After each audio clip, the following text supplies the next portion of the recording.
Gemeente, julle kan julle Bybels vir my oopmaak by Efesiërs hoofstuk 6, verse 10 tot 17. Ek is steeds besig met 'n eksposerende reeks deur hierdie besonderse evangelieryke boek. Ons het nou 'n bietjie stil gestaan vir die laaste 3 weke, maar ons keer terug na Efesiërs en ons tel op hier in hoofstuk 6, verse 10 tot 17. Die tema wat ek met julle hanteer vandag vanuit hierdie gedeelte is geestelike oorlogvoering. Geestelike oorlogvoering. Meeste van julle wat hier voor my sit, glo ek, ken God deur 'n reddende verhouding met ons Here Jesus Christus, en julle sal daarom met my saamstem, daardie dag toe jy Jesus gevind het, daardie tyd in jou lewe toe jy Christus gevind het, deur geloof as jou verlosser en Here, of as dit ware deur hom gevind was, het jy werklik die skat van onskatbare waarde gevind. Jy het onmiddellik verstaan deur die werking van God se Gees in jou, dat uit hom en deur hom en tot hom is jy geskape, om 'n aanbidder van God te wees, wat hom volg, in gehoorsaamheid aan sy woord, en wat hom geniet in die konteks van 'n reddende verhouding met Jesus. En in hom, in Jesus Christus, het jy die ware bron van vreugde en vrede en versadiging gevind. Jy het ontdek wat dit beteken vir Jesus om te sê, ek is die brood van die lewe. Ek is die lewende water. Wie van my eet, wie van my drink, sal nooit weer dors. Nee, hy is die skat waarvoor jy alles sou prys gee. En wat jy vir niks sal opgee nie.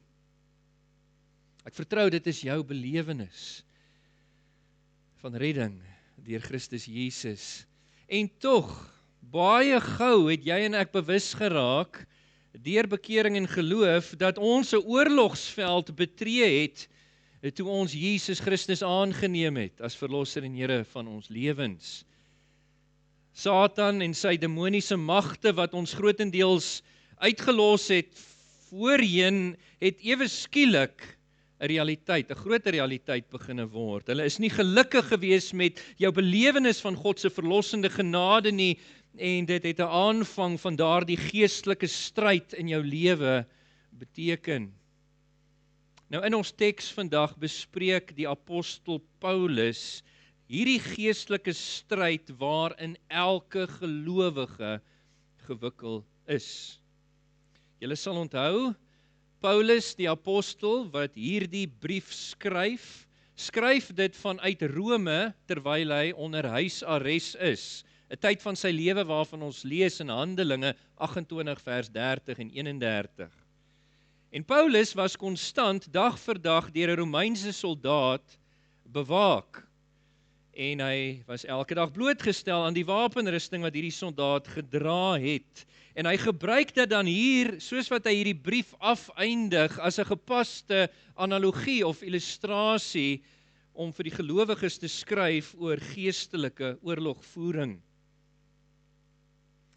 Nou ja, die 21ste eeuse oorlogsuitrusting lyk heelwat anders as wat die eerste eeuse Romeinse wapenrusting gelyk het. Julle sal sien hier is 'n klein prentjie agter my op die bord.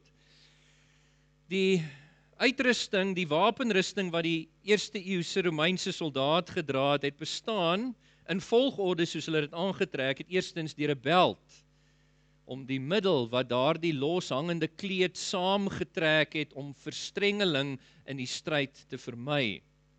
En dan het hulle 'n borsharnas opgesit wat hulle bolyf voor en agter bedek het.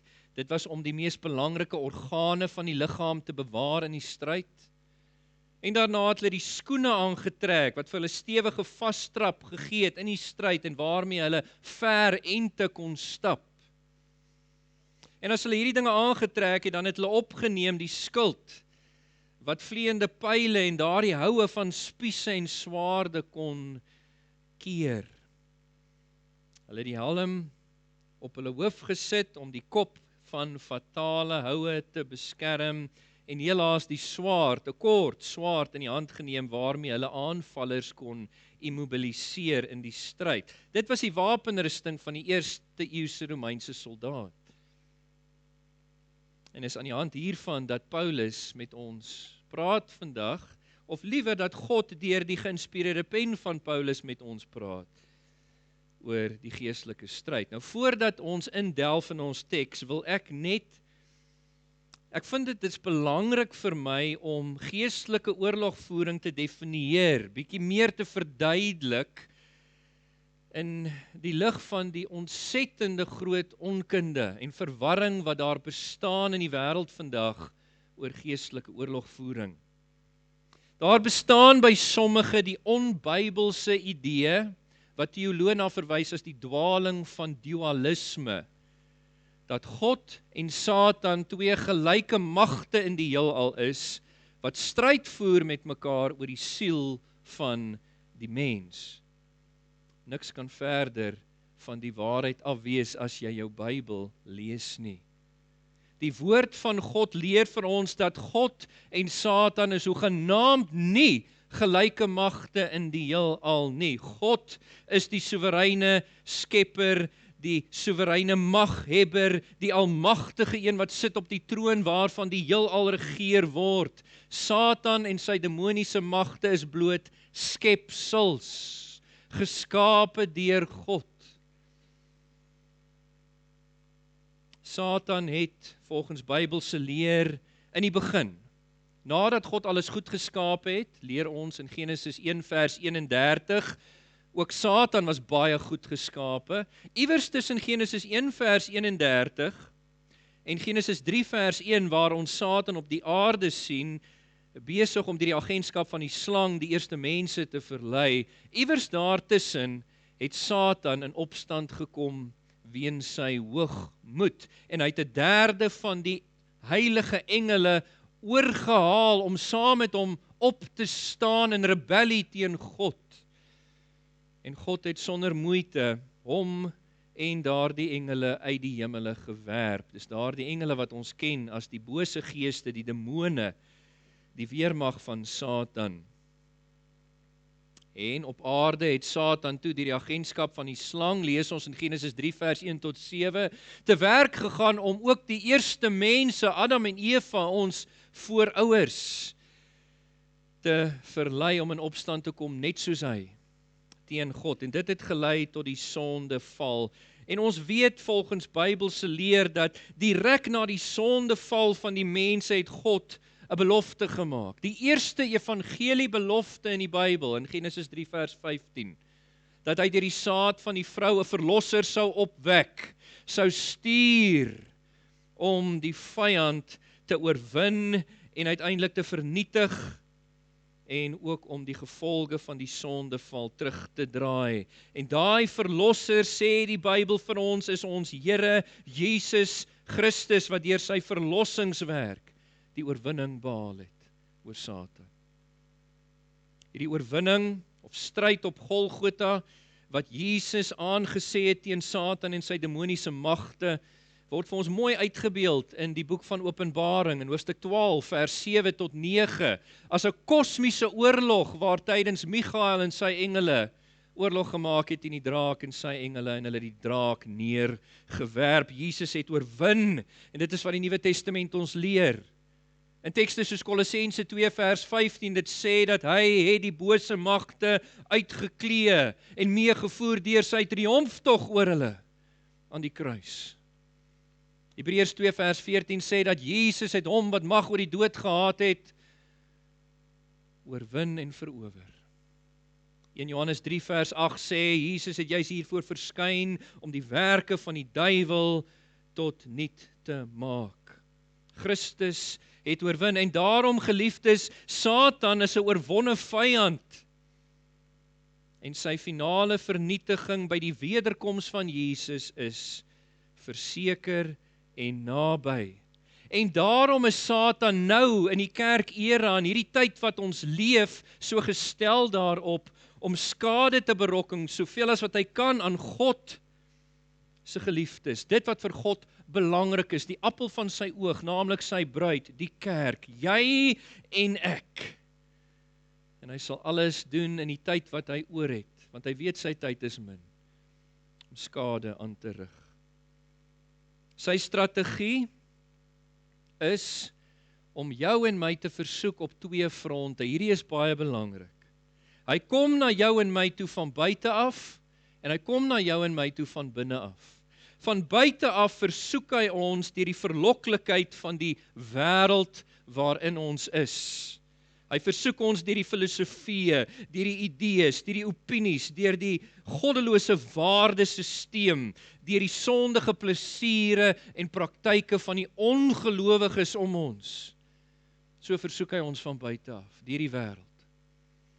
En van binne af versoek hy ons op grond van die sondige begeertes van ons vlees, of liewer ons sondige natuur. En dit is hierdie aanslag van die vyand, van buite, van binne, deur die wêreld, deur die vlees, wat die geestelike stryd veroorsaak waarin ons is, en wat geestelike oorlogvoering noodsaak. Satan en sy demone se versoekings van buite en van binne is 'n daaglikse realiteit vir jou en my. Daarom is hierdie boodskap vandag so relevant. Dis 'n daaglikse realiteit en daarom is hierdie leer wat God ons bied deur die geïnspireerde pen van Paulus so belangrik, geliefdes.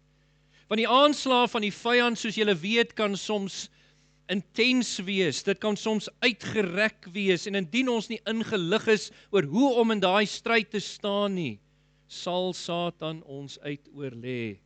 Hy is magtiger as ons, hy het 6 tot 10.000 jaar se ervaring agter hom. Ons kan nie staande bly in ons eie krag teen hom nie, en daarom is die woord van die Here oor hierdie onderwerp so relevant vir jou en my. Geliefde, wees gewaarsku. Die woord van die Here sê ons moet versigtig wees. Ons moet waak, ons moet nugter bly, want Satan loop rond soos 'n brullende leeu op soek na wie hy kan verslind. Die dag van onheil, soos Paulus dit noem in ons teks, die dag wat Satan toeslaan, die dag van versoeking sal vir ons elkeen aankom. Almal van ons sal, soos Paulus dit noem, die listighede van die duiwel moet trotseer, en daarom wil ek jou aanmoedig vanoggend, let op na wat die woord van die Here sê oor hierdie onderwerp van geestelike oorlogvoering en die wapenrusting wat God ons bied in Christus Jesus om te weerstaan en staande te bly in die stryd. Ek hou aan julle voor vanoggend uit die teks 2 aanmoedigings omtrent die wapenrusting van God. 2 aanmoedigings, soos julle dit sien op die bord hier agter my. Sodat jy en ek nie ontkant betrap word op die dag van onheil, die dag van versoeking weens ons onkunde nie, maar eerder dat ons in staat sal wees om teenstand te bied en staande te bly teen die listighede van die duiwel. En dit ter wille van die eer van ons Here. Met dit gesê, gemeente, kom ons lees saam Efesiërs 6 vers 10 tot 17. Die heilige, geïnspireerde, gesaghebende woord van God sê vir ons, ten slotte, vind jou sterkte in die Here en in sy geweldige krag. Trek die volle wapenrusting van God aan, sodat jy staande kan bly teen die listighede van die duiwel. Vir ons is die stryd immers nie teen vlees en bloed nie, maar teen die owerhede, teen die magte, teen die wêreldheersers van hierdie duisternis, teen die bose geeste in die hemelruim. Neem daarom die volle wapenrusting van God op, sodat jy op die dag van onheil weerstand kan bied, en nadat jy alles uitgevoer het, staande kan bly. Staan dan vas, deur julle heupe te omgord met die waarheid, julle te bedek met die borsplaat van geregtigheid, en deur die bereidheid vir die evangelie van vrede as skoene aan julle voete aan te trek. En by dit alles die skild van die geloof op te neem, waardeur julle in staat sal wees om al die vuurige pyle van die bose te blus. Dra ook die helm van verlossing en die swaard van die Gees. Dit is die woord van God. Net tot sover uit die woord van die Here, geliefdes. Kom ons sluit ons oë en vra die Here se hulp, soos wat ons dieper delf in die teks. Vader, met ootmoed, met respek en eerbied nader ons u woord. Ons besef u woord staan bo ons rede. Dit is die hoogste bron van gesag en waarheid. Ons onderwerp onsself aan u stem wat na ons toe kom deur u woord en Gees. Spreek nou ons aan.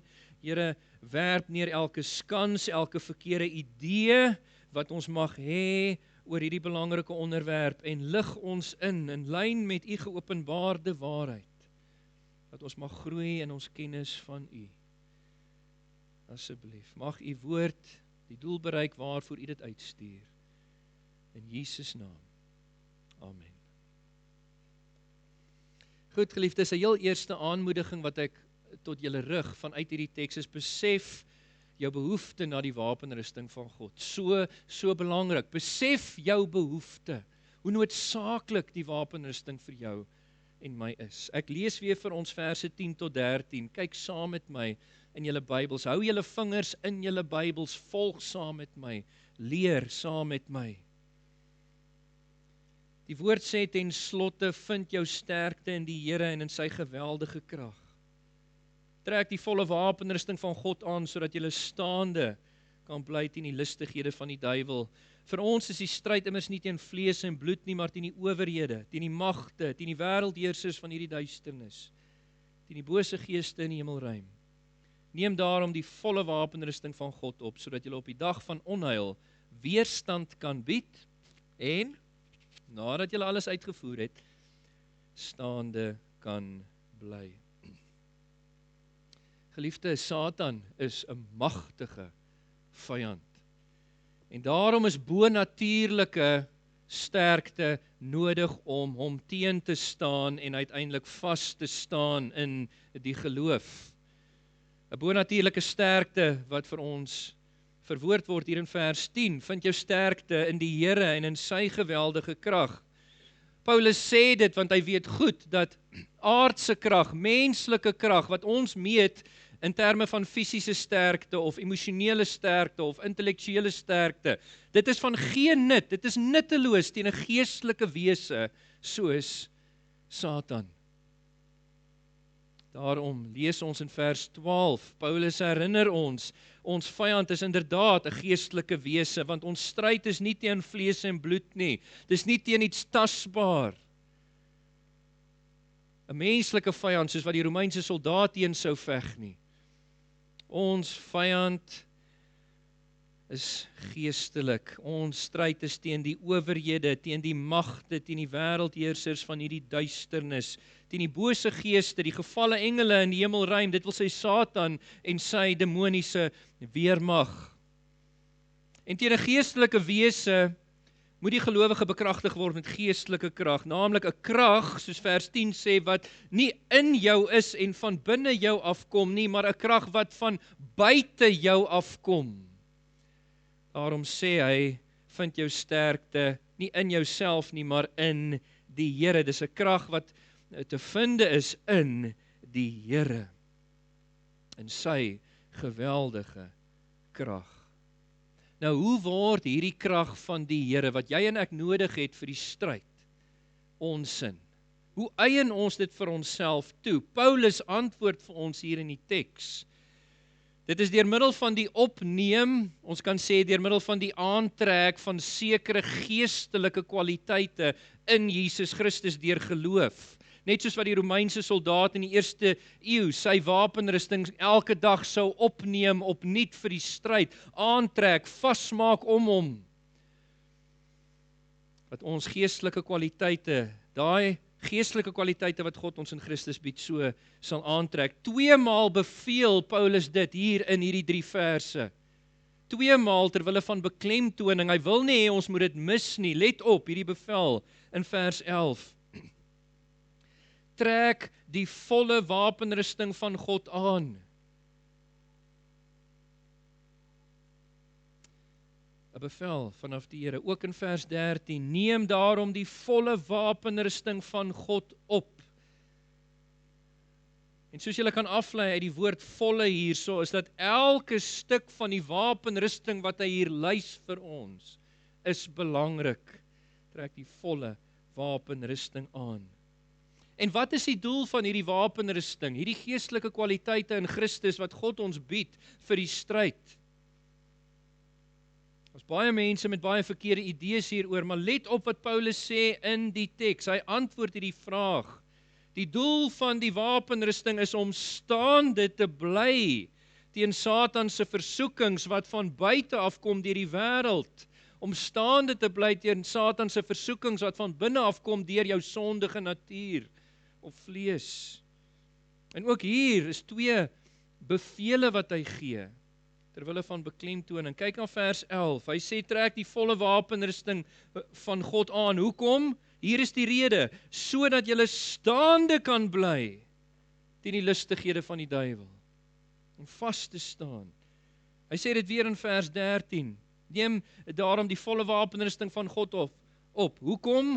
Sodat jy op die dag van onheil, die dag wat die vyand jou teiken en aanval en versoek, dat jy weerstand kan bied.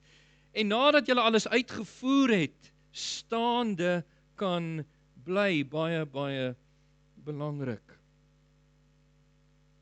As ek 'n evangelie perspektief hier kan inbring. Paulus beklemtoon vir ons dat die wapenrusting is vir verdediging, met ander woorde. Dit is nie vir aanval nie.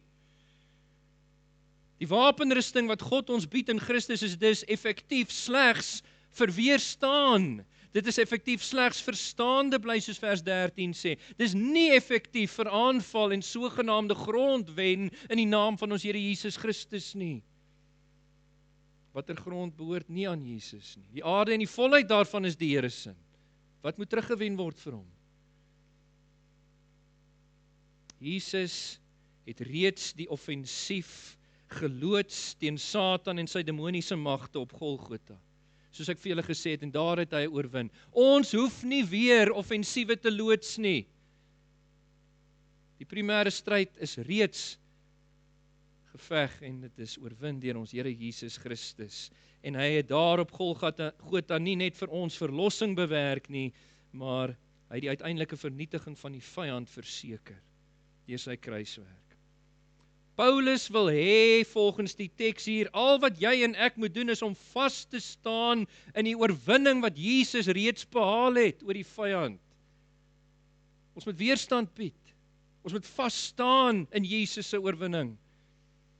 Nêrens in die Bybel van voor tot agter sal jy 'n opdrag vind vir ons om offensief op te tree, offensief te loods teen Satan deur middel van byvoorbeeld gebedstappies of deur middel van die salwing van geliefdes in jou huis en jou meubels met olies en heilige water of deur verbale verklaringe in die naam van Jesus Christus. Die Bybel is stil oor hierdie tipe gebruike wat ons soms sien, ander in hulle onkunde nastreef. Paulus se verwagting is dat ons deur die instaatstelling van die Heilige Gees, bekleed met die wapenrusting van Christus, dat ons sal vas staan, teenstaan, weerstand bied en staande bly. So geliefde, 'n heel eerste aanmoediging van my, of God wil hê jy moet besef hoe nodig jy die wapenrusting van God het, want jou vyand is 'n geestelike vyand, 'n magtige vyand. En ons kan net staande bly in die krag en sterkte wat God ons bied deur die wapenrusting. Maar ook 'n tweede aanmoediging hier is, beklee jouself dan op grond van hierdie besef van hoe nodig jy die wapenrusting van God het vir die stryd. Beklee jouself met die wapenrusting van God. Beklee jou met hierdie geestelike kwaliteite in Christus wat God jou bied vir die stryd. Kyk weer saam met my in julle Bybels na verse 14 tot 17. Waar Paulus dan baie spesifiek vir ons hierdie opdrag gee om onsself te beklee. Hy sê, en hier het ons weer hierdie opdrag, staan dan vas. Julle heupe te omgord met die waarheid. julle te bedek met die borsplaat van geregtigheid en die bereidheid vir die evangelie van vrede as skoene aan julle voete aan te trek. En by dit alles die skild van die geloof op te neem, waardeur julle in staat sal wees om al die vurige pyle van die bose te blus. Dra ook die helm van verlossing en die swaard van die Gees, dit is die woord van God. Onder die inspirasie van die Heilige Gees lys Paulus hier die 6 areas van jou lewe waarin Satan en sy demoniese magte jou sal teiken. As ook die 6 geestelike kwaliteite in Christus wat jy en ek moet opneem om in daai areas, wanneer die aanval in daai areas kom, om te weerstaan en staande te bly. Soos wat die Romeinse soldaat natuurlik sy wapenrusting sou aantrek vir die stryd. Geliefde, let op, Satan gaan jou teiken. Hy gaan jou aanval en poog om jou te verlei tot leuns. Hy gaan jou poog om jou te verlei tot leuns. Hoekom gaan hy dit doen? Want hy is 'n leienaar. Ons eie Here Jesus het van hom gesê in Johannes 8 vers 44, hy staan nie in die waarheid nie, daar is geen waarheid in hom nie. Wanneer hy leuns praat, praat hy uit sy eie aard. Want hy is 'n leienaar, hy is die vader van leuns. Maar ons God, wie ons gered het deur Christus Jesus, hy is 'n God van waarheid. En hy het ons gered om te wees 'n mense van waarheid, wat in die waarheid staan. Ek weet, Paulus het dit al reeds vir ons beklemtoon, toe hy vir ons verduidelik het hoe om die Christelike lewe te leef. Kyk gou na Efesiërs 4 vers 25. Alreeds het hy gesê, in Efesiërs 4 vers 25, daarom vermy die leuen en praat elkeen die waarheid met sy naaste. Kyk gou na hoofstuk 5 vers 9 waar hy gesê die vrug van die lig of van die Gees bestaan uit alle goedheid en geregtigheid en waarheid. Dit sê, wil van die Here dat ons 'n mense van waarheid sal wees en daarom, omdat Satan jou gaan probeer verlei tot leuns, skryf Paulus hier vir ons in vers 14 se begin. Staan vas deur julle heupe te omgord met die waarheid. Die bepaalde lidwoord die verskyn in ons Afrikaanse Bybels, maar dit is nie in die oorspronklike Griekse bronteks nie. Die teks lees deur julle heupe te omgord met waarheid. Dit sal beteken, geliefde, dat jy en ek aflê alle vorm van leuns, leentaal, dat ons sal aflê alle vorms van voorgee of skynheiligheid in ons lewe, dat ons sal aflê die verbuiging van waarheid deur vergroting of verkleining. Ek weet nie hoeveel vissermanne is hier onder ons nie, maar dat ons sal aflê die verberging, die verbloeming, die wegsteek van waarheid vir God en mens. En dat ons sal opneem in Christus met die hulp van die Heilige Gees eerlikheid, opregtheid, deursigtigheid, integriteit, dat ons lewens sal leef gekenmerk deur waarheid. Liefde dat ons die beld van dat ons die waarheid sal aantrek soos 'n beld, sodat ons nie verstrengel raak in ons klere nie, soos die Romeinse soldaat sou. En nie net dit nie, tweedens, Satan en sy demoniese magte sal ook poog om jou te versoek tot en jou aan te kla van ongeregtigheid, van sonde in jou lewe. Hy doen dit want hy self sondig van die begin af in sy hoogmoed. En nie net versoek hy ons tot ongeregtigheid nie, hy is ook, en word genoem so, in Romeine 12 vers 10, die aanklaer van die broeders, die beskuldiger van die broeders. Ons weet in Job, hoofstuk 1 en 2, hoe hy Job beskuldig het. Sagaria 3 vers 1, hoe hy die hoofpriester Sagaria beskuldig het voor God. Hy kla ons aan, maar God, ons God wat ons gered het, is 'n God van reg en geregtigheid. En hy het ons gered om 'n mense van reg en geregtigheid te wees. Hy het ons bekleë deur geloof met die geregtigheid van Jesus deur toerekening. En hy stel ons in staat deur die Gees wat ons inwoon om 'n lewe van geregtigheid te leef tot eer van die Here. Paulus het vroeër ook hier aangeraak in hierdie einste brief, Efesiërs 5 vers 9. Die vrug van die lig of die Gees bestaan immers uit alle goedheid, geregtigheid en waarheid.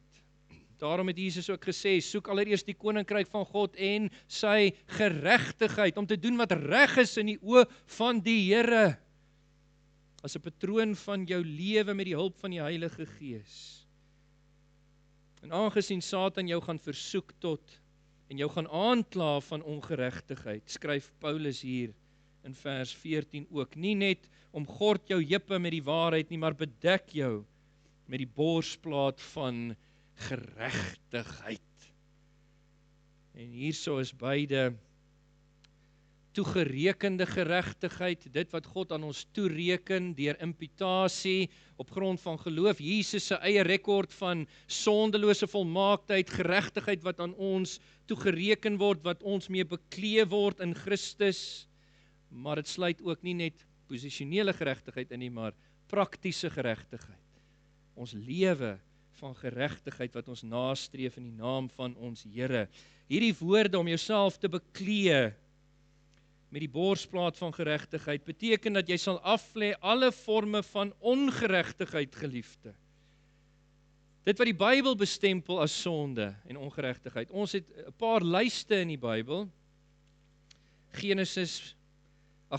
Galasiërs 5 vers 19 tot 20 is so 'n lys vir ons.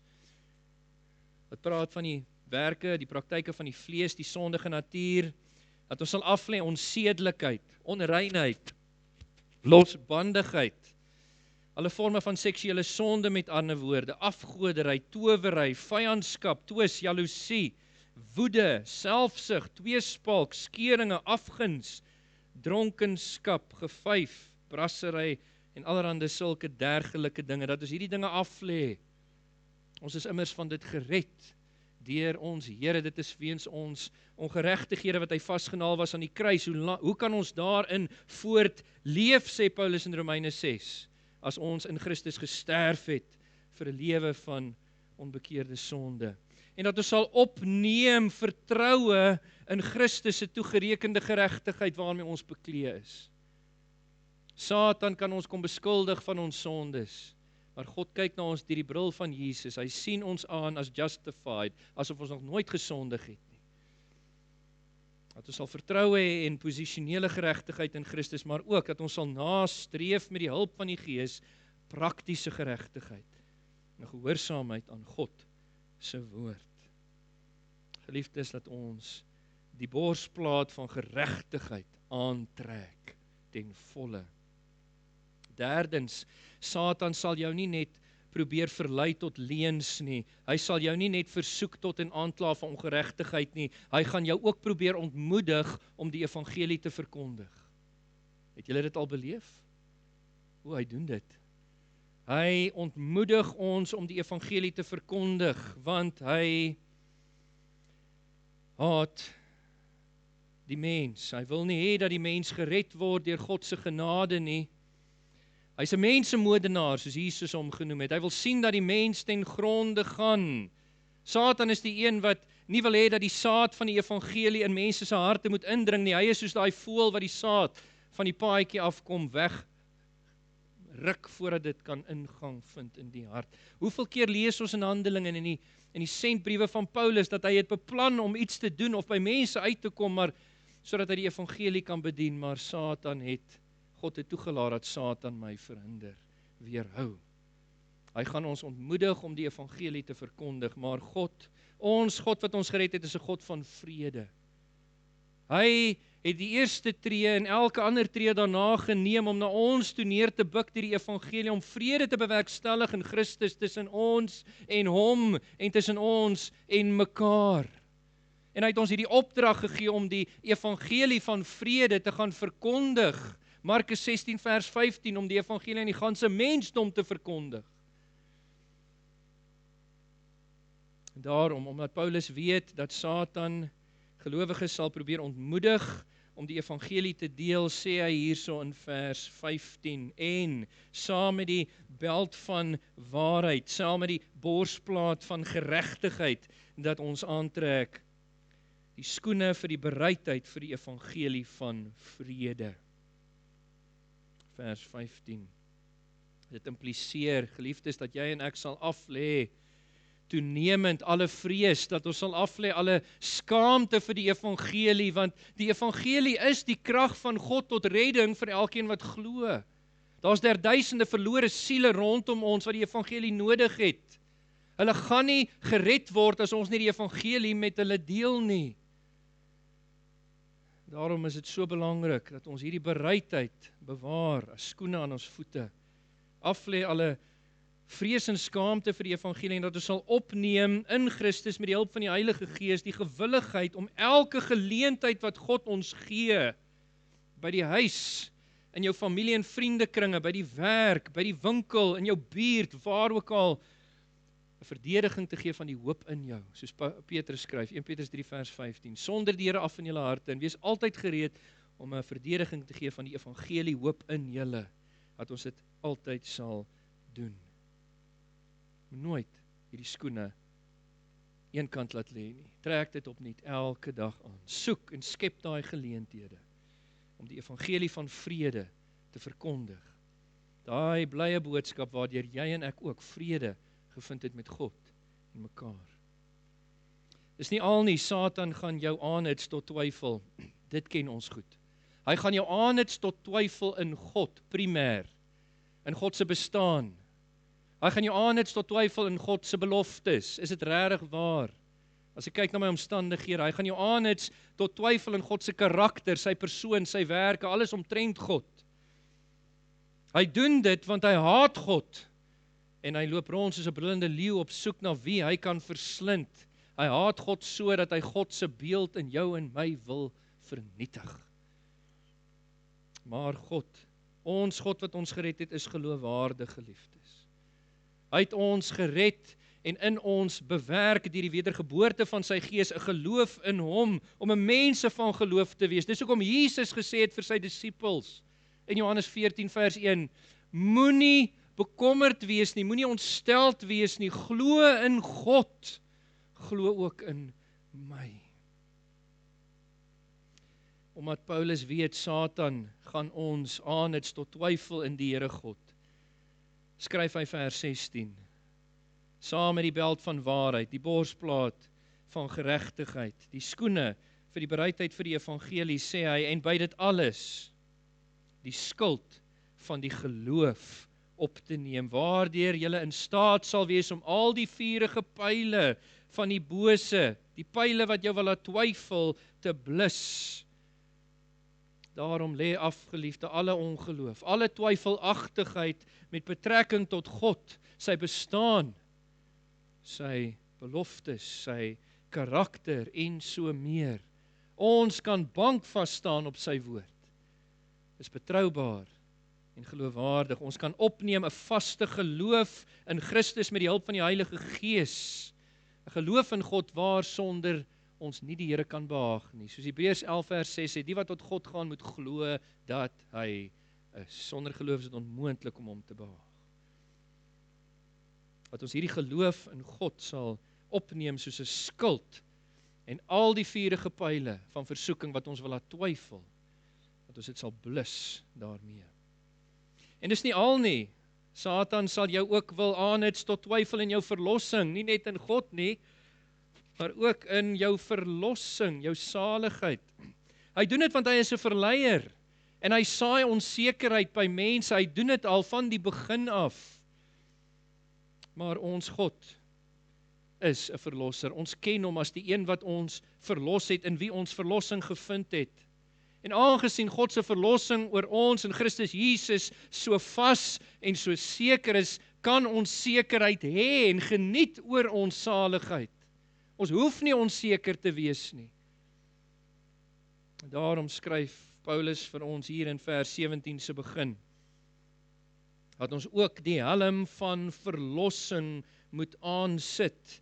Sekerheid van ons verlossing soos 'n helm moet dra, wat ons kop, ons gedagtes bewaar, dat ons nie sal twyfel en ongelowig raak oor die verlossing wat ons in Christus Jesus het nie.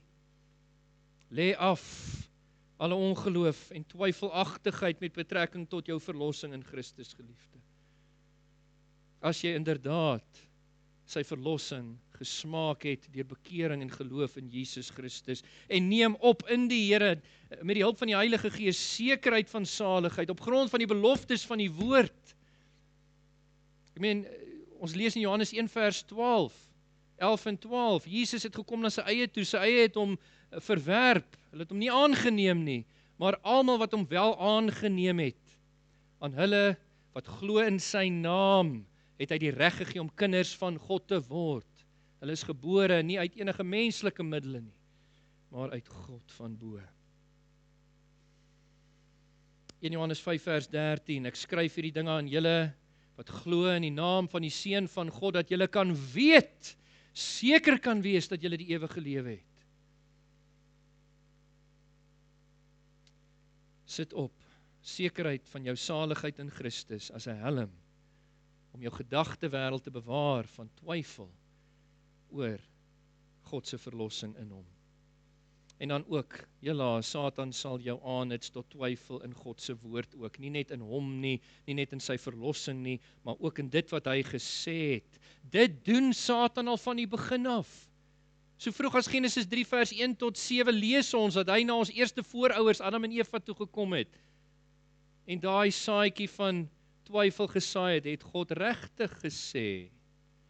Het hy nie dieselfde met Jesus ook gedoen nie, toe hy die woord verdraai het, in Matteus 4 vers 1 tot 11, in die woestyn toe Jesus onder versoeking was? Dit doen hy, maar ons God wat ons gered het, is ondubbelsinnig met betrekking tot die openbaring van sy waarheid en sy woord.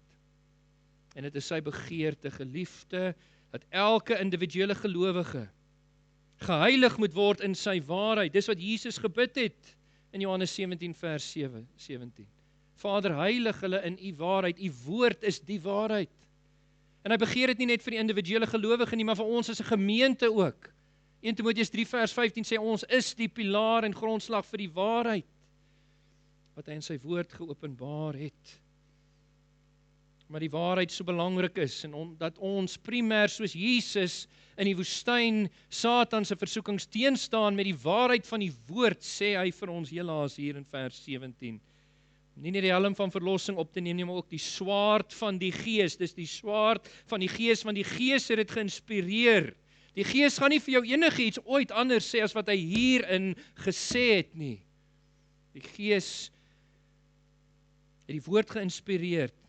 Die woord is die swaard van die Gees, die woord van God. Daarom lê af alle onbybelse idees, alles wat nie strook met die openbaring van God in die Bybel nie. Neem elke gedagte gevange, soos 2 Korintiërs 10 vers 5 en 6 sê, onderwerp dit aan Christus en die waarheid soos dit in hom is. En neem op 'n gesteldheid op die waarheid en waaragtigheid van die woord. Soos Jesus wat vir Satan 3 maal geantwoord het in die woestyn, daar staan geskrywe. Hierdie is die wapenrusting. Die geestelike kwaliteite wat God ons bied in Christus, waarmee ons met die hulp van die Heilige Gees elke dag moet beklee, geliefdes, waarheid, geregtigheid, bereidheid vir die evangelie, geloof in God, sekerheid oor jou saligheid en die woord van God. Hierdie dinge trek ons aan. En dan sê Paulus volgende in vers 18 en aan iets oor die postuur van die soldaat. Die Romeinse soldaat sou gestaan het in die geveg. Ons staan ook vas, maar nie op ons voete nie. Ons staan vas op ons knieë in hierdie geveg. En ek sal volgende week, as die Here wil en vertoef om te kom, verder aandag gee aan verse 18 tot 20 oor gebed, wat ook deel uitmaak van hierdie bespreking. Kom ek sluit hierdie boodskap af, net deur vir jou persoonlik te vra vanoggend. Waar staan jy vanoggend met betrekking tot waarheid in jou lewe? Waar staan jy met betrekking tot geregtigheid in jou lewe? Die bereidheid vir die evangelie van vrede, geloof in God, sekerheid van jou verlossing en 'n gesteldheid op die woord van God. Dis slegs na mate jy en ek onsself daagliks beklee dat ons sal kan vasstaan in Jesus se oorwinning oor die vyand en sal kan weerstand bied teen die aanslae van die vyand van buite en binne. Ek wil ook ietsie anders sê hierso. Aangesien ons nog besig is om te groei op die pad van heiligmaking, hier is nou maar net my pastoorshart wat inskop. Aangesien ons groei op die pad van heiligmaking, is ons nog nie volmaak in hierdie dinge nie. In waarheid, in praktiese geregtigheid nie, in bereidheid vir die evangelie, in geloof, in sekerheid, in die woord. Ons groei nog in hierdie dinge en ons struikel dikwels soos Jakobus vir ons skryf in sy brief, hoofstuk 3 vers 2. Daarom wil ek julle aanmoedig, bly naby die kruis van Jesus. Wanneer jy struikel en sondig in hierdie areas, dat jy dit dadelik bely, dat jy dit dadelik laat staan. As ons sondes bely, hy is getrou en regverdig om ons te vergewe en te reinig. Dat jy na Jesus toe sal vlug vir vergifnis en herstel. En dat jy kort rekeninge sal hou met die Here en dadelik weer die wapenrusting sal aantrek. En nie net dit nie, bly ook gesteld op die Heilige Gees en sy instaatstelling, wat jou sal bystaan in jou strewe om jouself daagliks te beklee met waarheid, met geregtigheid, met die evangelie, met geloof, met sekerheid en met die woord vir hierdie stryd. Mag ons Here ons help, die Here wat die Gees is, om werklik te besef hoe nodig ons die wapenrusting het en onsself dan te beklee met hierdie wapenrusting in Christus, dat ons nie onkant betrap word op die dag van onheil nie, omdat ons onkundig is nie, nee, dat ons in staat sal wees om vas te staan, teen te staan, te weerstaan, teen die listighede van die duiwel, en dit ter wille van die eer van ons Here. Amen. Kom ons sluit ons oë. Hemelse Vader, ons dank U vir U woord. Ag Here, U woord is kosbaar vir ons. Ons het hierdie gedeelte al soveel maal gelees, ons het dit al vertolk, gepredik, gehoor soveel maal, mag dit nie, Here, soos water van die een se rug af wees nie. Brand dit in op ons harte, help ons om soos Hebreëne die skrifte verder te gaan ondersoek. Here, om te gaan oplees, om te bid, om te mediteer oor hierdie dinge, Here, sodat ons daardie besef sal hê van die noodsaaklikheid van hierdie geestelike kwaliteite in die stryd. En ons sal beklee daarmee in Christus met die hulp van die Heilige Gees. Here, sodat ons ter wille van U eer en U naam en U saak en U koninkryk en U kerk en U evangelie staande kan bly. Oorwinnend in U oorwinning. Here, mag ons nie onkant betrap word op die dag van onheil nie, maar gereed wees. En nadat, soos Paulus hier skryf, ons alles volbring het, staande sal bly in U naam. Wees met ons nou soos ons erediens afsluit, Here, deur die slotlied, die seënbede, die samesyn na die tyd. Wees in dit, wees verheerlik. Dit vra ons in Jesus naam. Amen.